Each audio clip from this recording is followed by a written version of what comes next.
Hello and welcome to the Catch a Lift Coaches Corner. I'm Cal head coach Melissa, and this week I'm honored to welcome Cal team member Darin to the show. As a Cal team, a coach and manager at Towson Fitness, and so much more. Welcome to this week's episode of Coaches Corner. Darin, welcome. Thank you, Melissa. Welcome.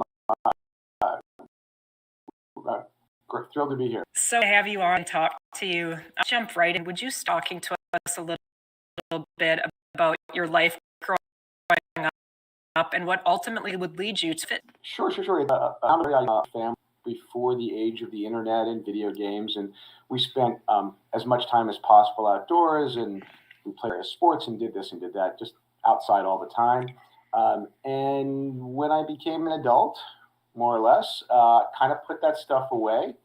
And, over the course of a decade and a half, just forgot to include that in my life and drifted further and further away from it, and found myself in my mid-40s out of shape, not particularly sick, but not particularly well. Right. And, I think a lot of people find themselves these days. Yeah. So what would it be that would actually get you to go and join a CrossFit box? What would be the catalyst for that move?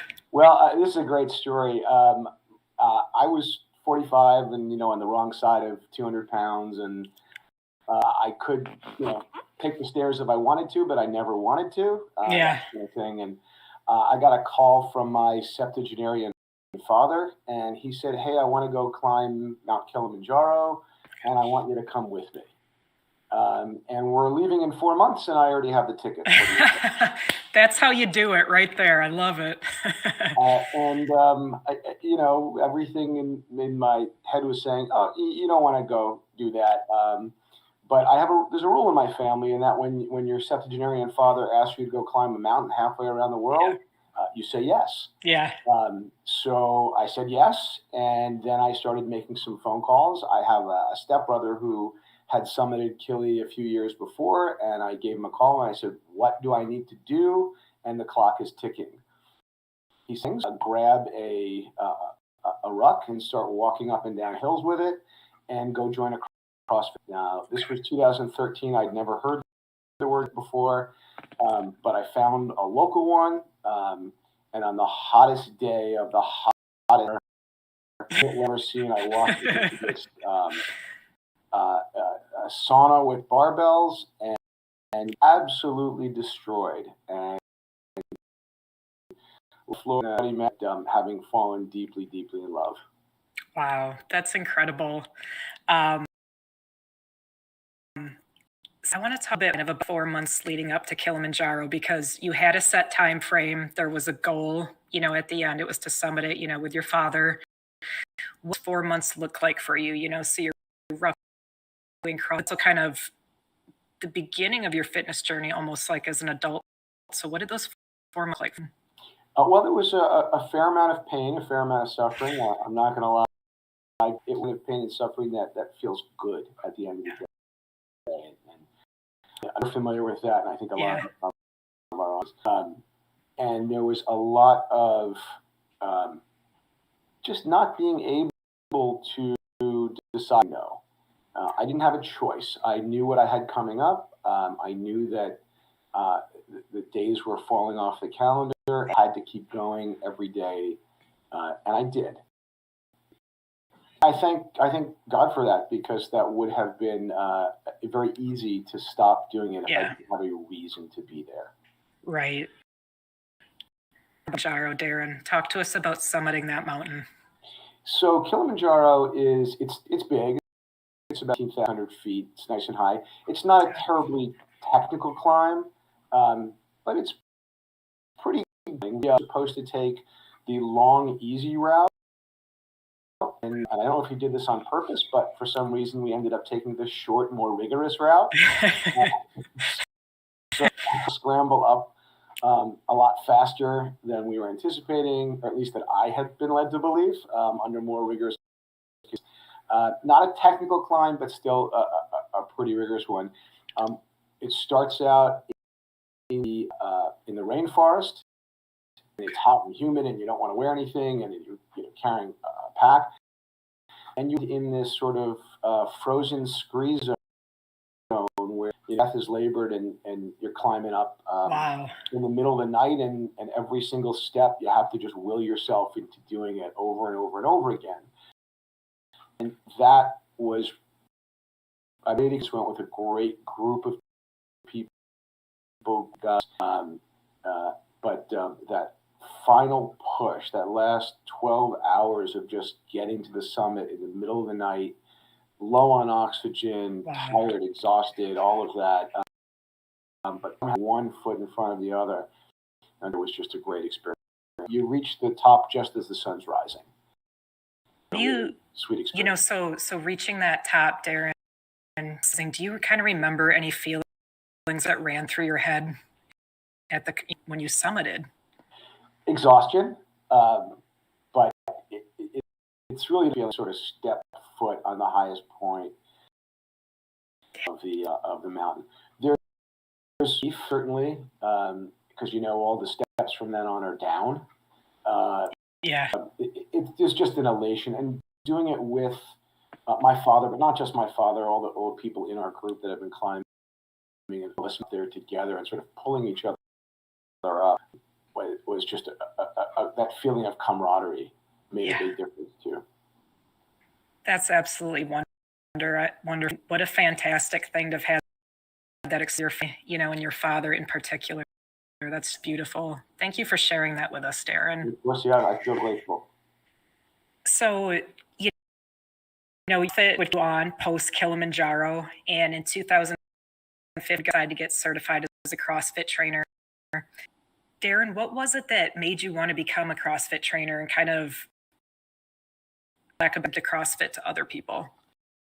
I think exactly it. I couldn't have put it better. One of the love about CrossFit connection among all the in the gym, but particularly coach to athlete. It's sort of the foundation community that we. And I was privileged to amazing coaches in front, and I wanted to emulate that. And I did technical, and I've had the personality to do it. So the piece that was missing was get it and be that job. That was my impetus to that. So whenever we have anybody on, Darin, and they're really in something, ask them is, why CrossFit? What is it about CrossFit? Community is the answer. And I know this is something you afford a bit of time to talk about, and I want you to touch that the CrossFit community a little deeper, but kind of, and how is the community allowed to grow throughout your fitness journey? What a great question. Community is everything. From my perspective, it doesn't matter whether your gym has the latest and greatest equipment in it. It doesn't matter if it's producing world-class athletes and competitors. I mean, those things are nice if it has beautiful shower facility. What matters is if you go. And not me and my athletes to the gym more than the community that we've created. And the point where, we have to be perfect, and class schedules and parking could be an issue, and there's no shower facilities, but it's the best of their day. To me, that's everything. That's the best part of CrossFit. The best part of what I do is building and maintaining that community. And what it comes down to for me is for everybody else's success, even hard. That's so cool. Simple as that. So, could you talk a little about fitness and the community have built? I'm sure. I mean, I'm just one of a much bigger organization, much bigger community, but I'm really proud to be a part of that community. It is a gym that has been a CrossFit affiliate since before I got there in 2013. To be one, it's on side, about 150 members, more or less, and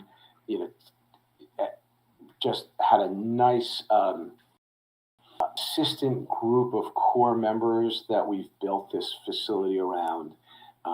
Lots of ups and downs in terms of changes in membership, especially in college. It's a pretty transient town in terms of people moving in and out. Right. Opportunities. See of people coming in and out around the edges, but at the same time, those people and they just move right in seamlessly, join us for get this. That's just terrific. Darin, I want to talk a little bit more kind of about your individual fitness. How would you say just currently to changes? When I go to fitness, it was hard. It wasn't my life. Not because it shouldn't. I wasn't aware that it wasn't an important part of it. I had the feeling of health and wellness and fitness. So once I read that, thanks again to the never look. It's just a great feeling to know that I can do what I can, spring up out of bed. I'm on the wrong side of 50, and I have many of my colleagues and friends take a different path that I want to take. But I can only lead by example, right, not drag them along. And I think it's really the best thing we can do is lead that life by example and show others. Darin, on the CrossFit side, do you have a walk that you love? There's so many to choose from. I love anything that has a little bit, so has a barbell in it. So I did one this morning, hard for a little bit, and then you do some barbell movements for a little bit, and you just keep going back and forth. So that's among my favorite now. CrossFit, and one of my favorites is named Elizabeth. Elizabeth is cleans and ring dips in a. But it's, I'm sure it hurts, but it hurts in the right way. Cool. And what share with us? What's a favorite barbell and a favorite non-barbell? So all barbell movements are better than all non-barbell. This is true. I agree. Now that out of the way. Bring that to the side. It's tough between cleans, power, and deadlifts. I'll say deadlifts are amazing. But if it's my heart to clean it's just fantastic movement. It's a great feeling. Yeah. Just a heavy weight. What hand of the fire non-barbell? What's your favorite? The humble push-up. Here we go. Push-up. You build incredible both upper body, core, and even in the legs. Yeah. Darin, let's transition a little bit and move into Catch a Lift. How did you originally find out about Catch a Lift? So this is another one of these funny stories. It helps to appreciate Baltimore community more a little bit. It's a small big city, and it's a big city for a small town. I lived across the street from Lynn Coughlin. Oh my gosh, 2000s. That's crazy. Directly across the street, and we were neighbors. Yeah. We would hang out. And this was well before 2009, well before War, the founding of Cal. But I knew Lynn back then and moved that. Just over the years, being a small town, we would reconnect from time to time. Many have gone through a couple of different steps in my career. I had got rid of a business and I had some time in my hands. I don't remember the eggs. When I reconnected, I had learned about all the calories. I'm involved in CrossFit, so there's a lot of time in the fitness community, their mission. And I knew of another CrossFit gym and had a connection that ran the wellness weekend in some more. So Lynn and I got together. I had some ideas that might help Cal fund or build awareness. I guess she liked what I had to say enough, and we continued that conversation. And next thing I knew, Lynn invited me to be a part of the team. That's so cool. That's so cool. And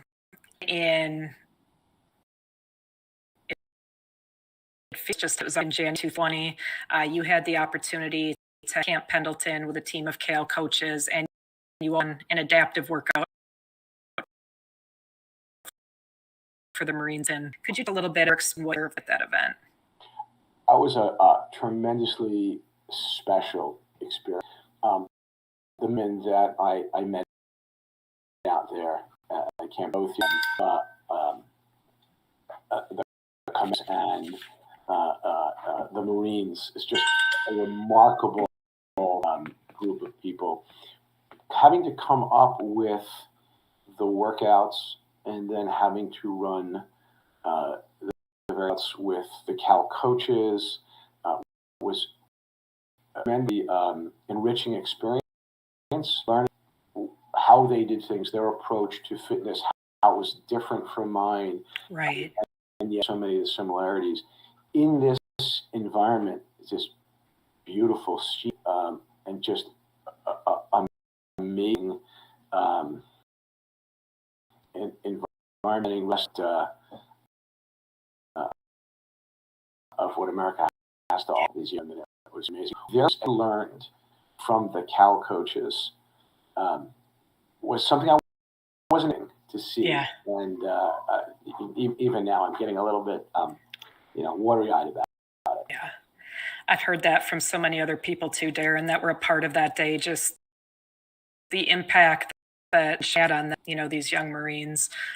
So I know that was an incredible day for everybody that was in it. Darin, would you tell us a little bit about your day-to-day work with Catch a Lift now? Yes, I wish I could tell you like it was the same thing every day, but yeah.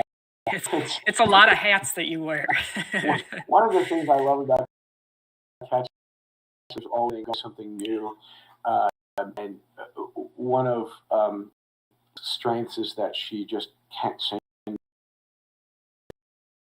no. Good, and I help out wherever I can, and that means I'm in a lot of different places doing a lot.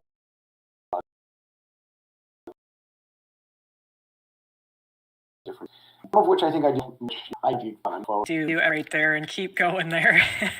But it's really what I love is the different all the time.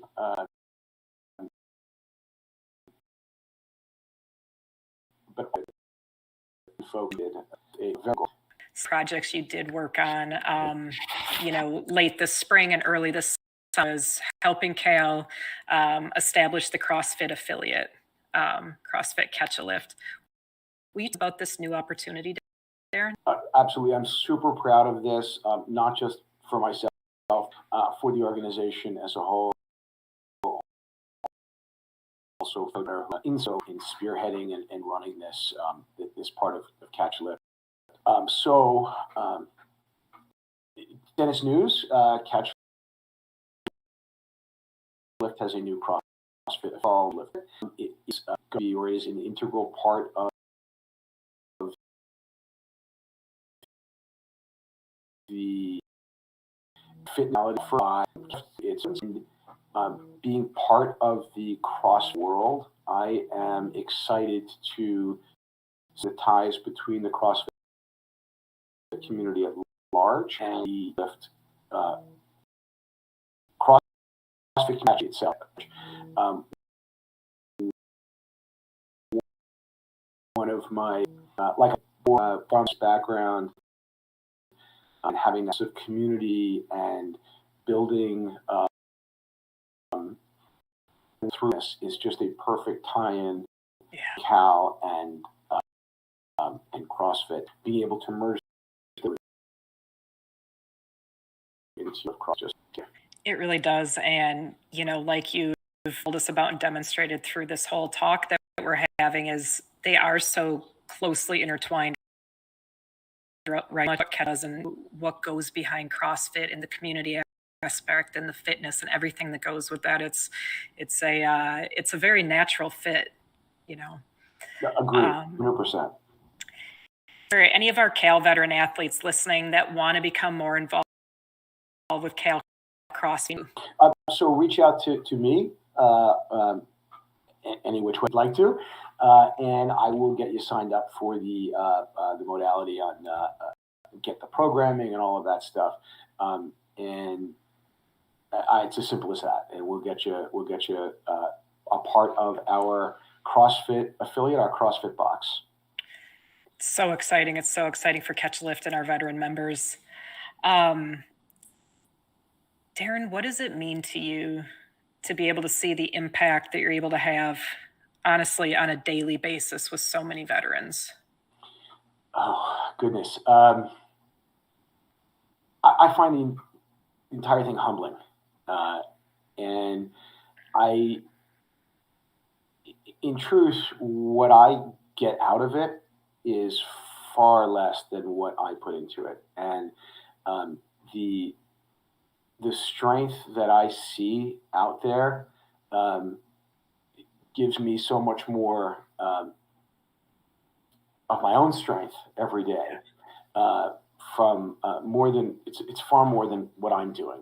It's what's returned to me from the veteran community, and never expected to have that kind of a intake from my experience. But bluntly, I feel that the impact to me is far greater than any impact that I'm having. And I'm just grateful for the opportunity to do it, to be a part of it. Well, we are also very grateful to have you a part of this team and family, Darin. I do have one last question for you here today. What does it mean to you to be Cal Strong? I've given this a lot of thought, and I'll try to sum it up briefly. Cal Strong, for me, is the conviction and the fortitude of those who give back continuously. The veterans that I see who, as they've done